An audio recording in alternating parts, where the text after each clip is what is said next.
Of remarkable courage and determination. Robert and Kim Innes lost their daughter Morgan in a boating accident on Sydney Harbour back in March.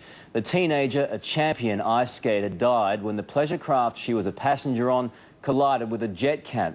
Now her mother and father are speaking out to ensure Morgan's death wasn't in vain, and her legacy continues.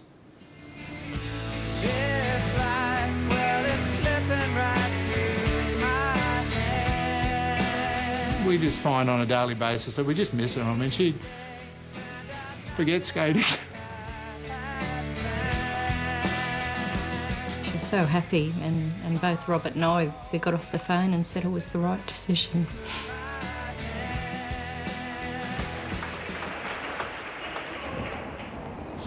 It was here on the iconic Sydney Harbour that it happened. In an instant, 6 months ago, a dozen families' lives were changed forever when a harbour jet cat collided with the pleasure craft Marinda late at night. It's feared the death toll will rise following the collision of the Sydney Harbour. It became a place of horror and disaster. The horrific accident left 3 dead, another 8 injured, and saw Robert and Kim Innes' lives plunged into darkness. They began a desperate search for their missing 14-year-old daughter Morgan. The pictures from that night, to my mind, are so vivid. The pictures of the aftermath. What do you recall of that day and that evening? About quarter past 2 in the morning, we got woken up by the Morningside police, and the journey just started. That week was unfettered grief. You know, we just it started, it accelerated. And we're still dealing with it, like the trauma of that. You didn't know at that point whether or not she'd survived it or not. What was the agony of expectation and waiting like? We anticipated that we'd go down to Sydney and go to the hospital and find our daughter. We only took like a limited amount of clothes, one little small bag. We had to go and buy stuff basically down there. So we just had nothing. Like we just couldn't turned comprehend up losing the fact that our daughter could have been killed. So full of life, Morgan's passion was figure skating. She'd already won a national championship and her future was bright. She was in Sydney that week with her coach Liz Kane, doing what she loves so much. She rang you that night too, as you mentioned. What did she say? Well, basically, she was happy, very tired. She'd been at a seminar all day and she'd landed a triple twice clean, and she basically expressed that to us over the phone. She was happy. She was with people who loved her. Trust me, because we've got an ex-Olympian here, Liz Kane and her team. Round of applause. Thank you for helping us out. Olympian Liz Kane lost her leg in the crash and is still so haunted she can't speak about the event. But she does have vivid memories of Morgan that night. She was bubbly, she made friends easily, she was wonderful. She felt like a daughter. It was 5 days later, their worst fears were confirmed. Morgan's body had been found. As a parent, most Australians who are parents were hoping and praying along with you that they would find her. How did two parents deal with the news that she isn't going to make it, that she's been found? Well, it sort of brokered over a couple of days. I mean, we didn't sleep virtually. We arrived Thursday, we stayed, we went to the hospital and saw Peter and Liz, and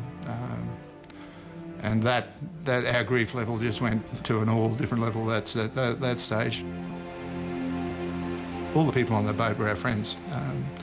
We'd lost Simon and Alan, who are friends, you know, and when Lizzie's unconscious. She'd been fished out of the water, bang on her head, lost a leg.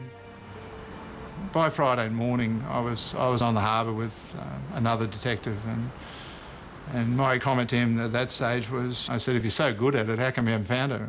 And he said, do you want the truth or the press release? And I said, well, look, mate, we're so far past the press release, let's just have the truth. And his exact comment was that they believed at that stage that she'd been killed on impact. She didn't have any chance, really, did she? No, she got swept out the back of the boat. The deepest point in the harbour is 44 metres deep, and it's about 100 metres to the west side of the harbour bridge. And they believe that she was in there. And she was found in that locale, basically, and they knew that on the Friday morning. And he was really good about it. He didn't sort of come out and say, oh, look, down with Morgan. He was compassionate. The crash shines a spotlight on the safety record of Sydney Harbour ferries. In January, barely 2 months before, there was another fatal accident in the same area. There have been 13 collisions over the last 3 years, ferries smashing into wharves, boats colliding with each other. There are currently 3 investigations underway, with more to come. But for Robert and Kim, will it be enough?